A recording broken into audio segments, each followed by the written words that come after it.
السلام عليكم ورحمة الله تعالى وبركاته. نتمنى الكل يكون بخير وعلى خير وفي صحة جيدة. لا فيديو ديالنا اليوم والوصفة ديالنا ديال اليوم ان شاء الله بصراحة كتجي رائعة البنات. تبعوا معنا لا فيديو الى الاخير يعجبكم ان شاء الله.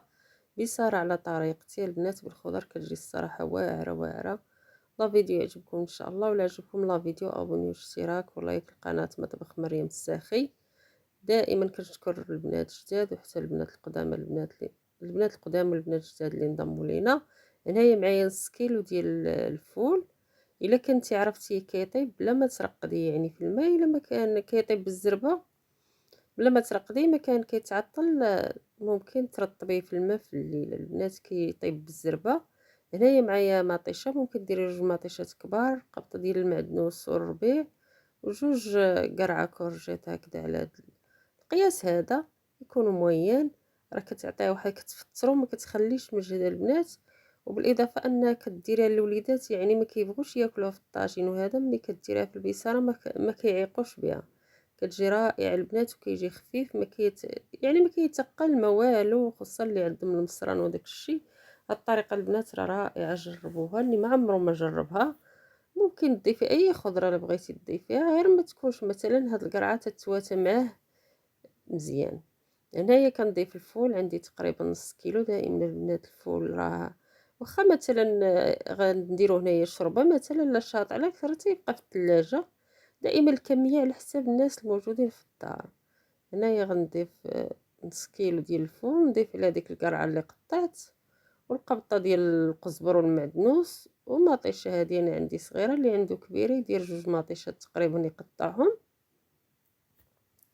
صافي البنات راه ساهله وتتوجد في اخر لحظه. تبقاي مثلا الوقت لي يعني ماشي ما تضربيش ليها الحساب، بالزربه تتوجد وبالزربه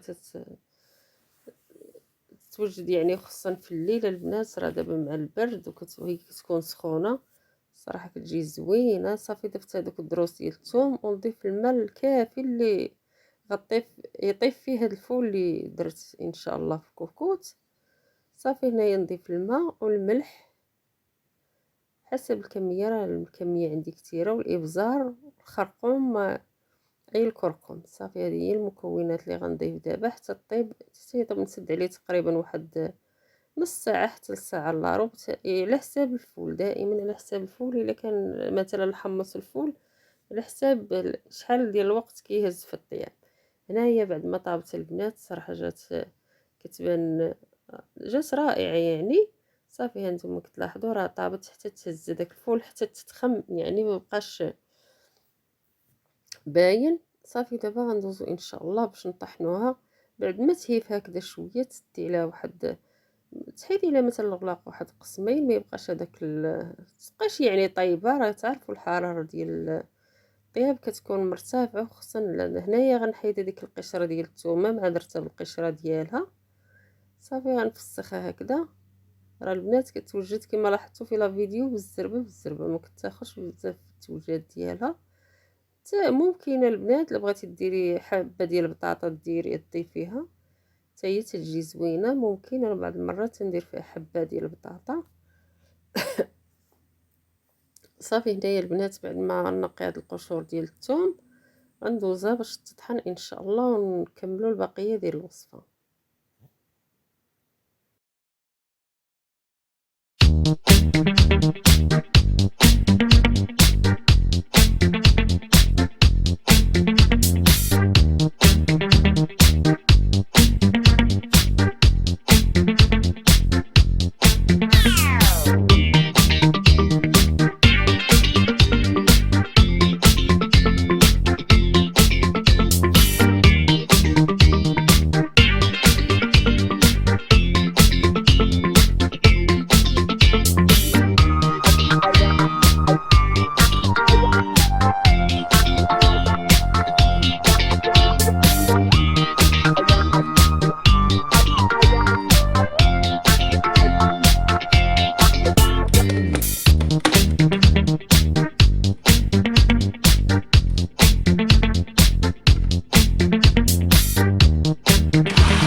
هنا البنات بعد ما طحنت الفول ديالنا اللي وجدنا مع بعض، صافي هنا راه قسمته على جوج البنات.